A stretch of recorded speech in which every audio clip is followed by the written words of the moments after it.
What is it like to be a 30-year-old unmarried woman? 7 women answered this question, and I've brought that to you.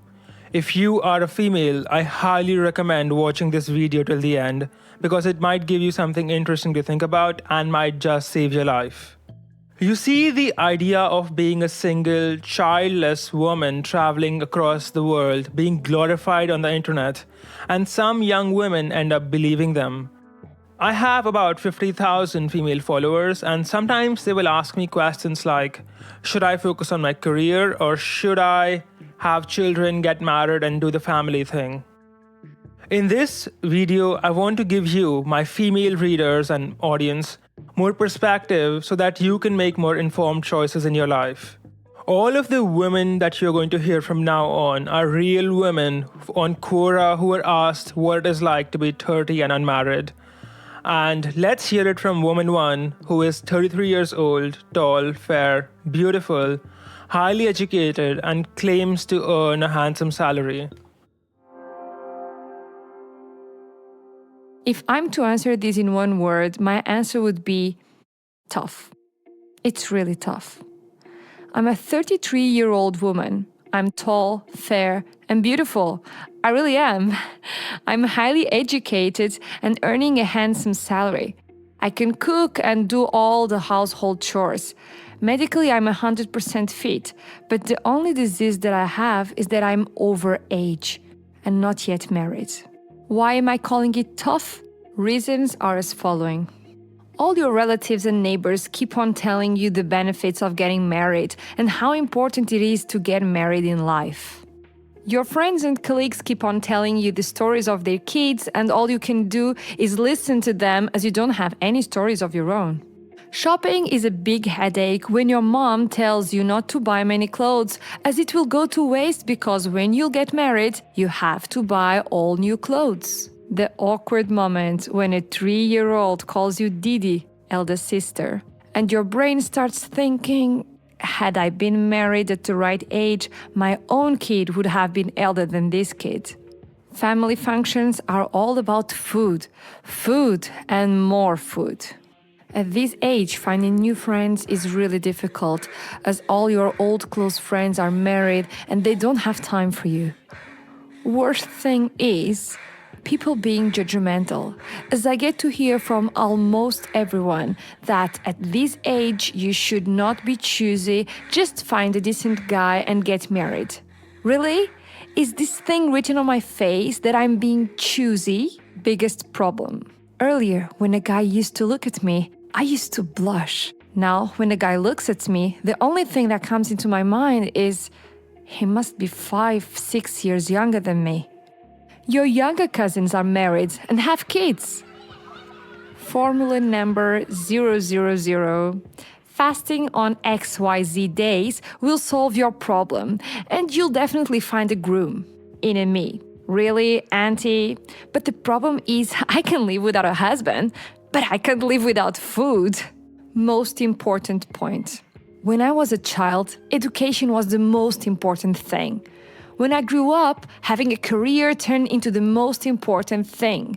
And now, as I've been told many times, getting married and having kids should be my only target as my expiry date is close. Why can't they just decide at once? Confused people. I don't know whether these things are common for all or not, but these are the issues which I'm facing, and I've no idea how and when I'm going to be free from all of this. I feel pity for this woman. She is a victim of society's lies. As she admits, once she got done with her education, her most important priority became her career, and then time to find a husband and have children ran out. Now she is single and towards the end of her most fertile years. She will suffer the consequences for the rest of her life. Let's hear it from woman number 2. I would get proposals right away from my early 20s, but my parents wanted me to finish studying so that if ever the going got tough, I wouldn't be dependent. I finished my post-graduation and started working. As the years passed, the number of proposals were dwindling. apparently even 40-year-olds wanted young girls. By the time I was 27, all my friends my age were married, including the boys. I'd already started feeling lonely. I still had friends, but it wasn't the same. They come with spouses. I was always the tag-along. Then some had children and our meetings changed. From going out late nights, we'd go to parks or places where children would have fun. All this made me feel lonelier than ever. I would seek out singles at work or otherwise and get friendlier with them. The fact that even older men want young women seems to surprise this woman. Alright, ladies, listen up. I'm going to tell you a truth that maybe no one else will tell you. All men want young women. All of them. Even the 80-year-olds. Now, whether or not they might be able to get them is a different story. But most men want women around the ages of 18 to 25. It's just how it is. Just like you have your choices, so do men. A lot of women make the mistake of assuming that just because they find men around their own age attractive, men must find women of similar age attractive too. This couldn't be further from the truth. Nature has hardwired men to want younger women. You may not like it, but that does not make it any less true. Let's hear it from woman number 3, who learns this rude lesson. My brother lives in the same city and I often visit him. The minute my nephew sees him coming from the office, he just jumps at him and bothers him with questions till he falls asleep. The minute he jumped at him, all his tension seems disappear no matter how tensed he looks. I also love my nephew. He's like the most important person to me and I love to spoil him, and my happy moment is when I see him, and not my abroad trips. But I know when he will grow up, he will not be this close to me. Because how many of us are actually close to our aunt and uncle when we grow up? When I come back from the office, no one waits for me or jump at me, bother me with questions like why am I late and ask me to help with school assignments. I also wanted to feel the same thing, which my brother feels. He doesn't even have Quora account. He hardly uses Instagram because he's always busy with him. So when I enter into his house, I sometimes say, yay, my life is so awesome that no one is here to question me why I got late in the office today. It just sucks even if we are free for 2 hours in a day. And in that 2 hours, if we don't have anyone close, and no matter how hard we try to fool ourselves, I also wanted to have a family. But the men who earns equal to me, they always go for younger package. And I am not comfortable with the man who earns less than me. Some differences is okay, but not like the man is earning half of what I earn. Because I have worked very hard to get into the position in which I am right now. If I want to have a casual affair, then there are men available in plenty, but they just want to have sex and boost their ego of having a mistress in their life. But finding a man who is compatible is just a dream for me. This is exactly what I mentioned when I was talking about wine ants in the previous video. The wine ant's problem is that she only wants a successful man because she herself is financially successful. But no successful man wants her because she's old and less fertile. This is not a pleasant situation to be in, and unfortunately, it's extremely unlikely that this woman will make it out of the hole that she has dug herself into. Society and feminists lied to her and told her not to pursue a family when she was young, and look what position they have put her in. Would her life not have been better had she focused on getting married and having children first, and then looked into building a career? If she focused on family first and then her career at 30, she would have still had 30 years to build a great career. Now she's just a woman with a career. Which begs the question, is it better to have a family and not have a career? Or better to have a career and not have a family? Let's hear it from woman number 4. It is depressing for me. and I have lost all of my self-confidence. I'm one of those confident working women earning a huge pay in an IT firm and supporting my family financially. And I'm very thankful for work from home currently, as nobody can see my true broken self other than my family. I liked some guys from my workplace or college, but they were not interested in me. And thinking back, I'm glad, because they were not good choices. A couple of nice guys liked me and approached, but I was not attracted to them, and I deeply regret that. My parents put up a matrimonial profile for me at 25, but I had rejected good proposals in the past without realizing it because I didn't understand arranged marriage setup in India, and I didn't know what I wanted in my partner since I have zero experience dating and never had a boyfriend. My parents trusted me when I declined profiles thinking I knew better, but I regret declining some of them. It's only after 28, my family went deep into each alliance and realized how incompatible profiles are in matrimony sites. And I became 30. When I keep thinking of all my bad choices, I want to hurt myself. And I do sometimes. My stomach hurts, I cry like I'm going crazy, and I feel suffocated with regret. I feel like I'm tearing photos of my younger self who was confident and thought she knew everything. I could have had a happy married life. Now I'm a reject material and I deserve this. I know what kind of a partner I want now. I keep praying that someday soon I meet a kind, understanding, and caring partner. I hope God will be merciful.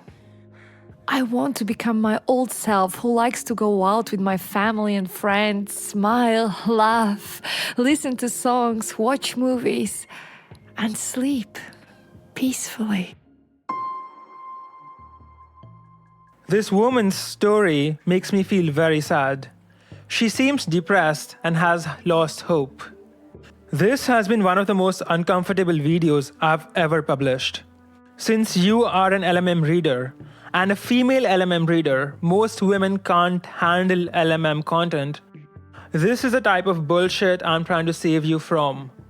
I am giving you the bare truth of life, not the rosy picture that feminists and lying journalists give to you. You're a woman. Your biggest asset in securing a great guy is your youth and your fertility. Please do not waste them. You can always have a successful career later. Prioritize yourself instead of trying to impress your feminist friends, the celebrities, and everyone else who thinks you should be this career woman.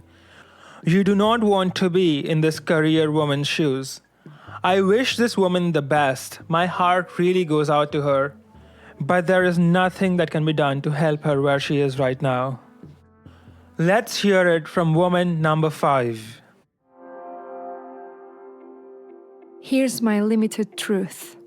We wear diamond rings on our fingers, which we have paid for ourselves. We are independent financially, finally, and it feels great to earn our money and splurge and save on what we think fit. We cry for 4 or 5 days very desperately every month, before, during, and right after our period, because the revenge of the uterus still makes us want babies and someone to hug us in the middle of the night. Group treks become an awesome new fixture in our lives every weekend. We typically have loving, healthy relationships with guys who are A, either 3 to 5 years younger to us, or B, 3 to 5 years elder to us. The rest are the ones who judge us the most, especially if they are our age. They mostly want to settle down with girls half their age because their parents thought it was a good choice. This woman with a great career, which is going well enough to buy her diamond rings, but she has no husband and children and she is clearly unhappy with her life. As she admits it herself, she spends 4 to 5 days of a month crying. That's 15% of her life spent crying. Take an average of 4.5 divided by 30 days a month, you get 15%. 15% of this woman's life is spent crying. She seems to be filling the void with random relationships, tracking, and she notices that the guys her age want much younger women. She says half their age. Her comment that the men her age want younger women because their parents thought it would be a good idea, and not because men like young women, is a delicate touch of sour grapes. These men must not want me, therefore there must be something wrong with them. What is daily life like for an unmarried woman in her 30s? Let's hear it from woman number 6. All your friends get married and settled, so there's no one available for movies or picnics. Your married friends bring up the topic of their husband, even if he's a good-for-nothing fellow, and necessarily just for purpose of showing off that they are better than you as they're married.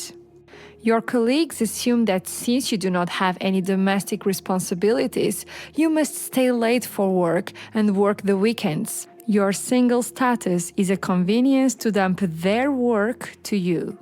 Getting a house on rent is out of question. No one wants to give a house on rent to a single woman, even though she is financially well off and would never miss the rent payment.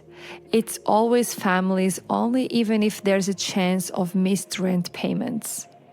Nosy neighbors create problems as you are vulnerable. You have to keep them at a distance for your safety. Every crappy douche tries to hit on you, thinking that you're fed up of being single and it's a great opportunity. Cooking for one is a real headache. People think that since you don't have a family, your money should be freely available to them. According to these scumbags, single people need not worry about money. Going to the doctor, it's a huge task. There's no one to help you. You get labeled as too picky, crazy, etc. for not being married. Relatives bring less than desirable alliances. The generic reason is, since the girl is above 30, she should pick whatever comes to her. It's like you have to compromise on your lifestyle, even if you don't want to. If you refuse to lower your standards, there's gonna be drama and yelling. Running into your old high school crush or old friends is the absolute worst. You wonder what business is it of others to interfere with your personal life. This is the life of the unmarried woman in India, and probably everywhere else too. All of her friends are married and busy with their lives, and no one is available to hang out with her. She seems surprised that life in her 30s is not like life in her 20s. She also laments that the only marriage offers she gets are from men who are less than desirable. This, ladies, is the cost of fucking up your 20s.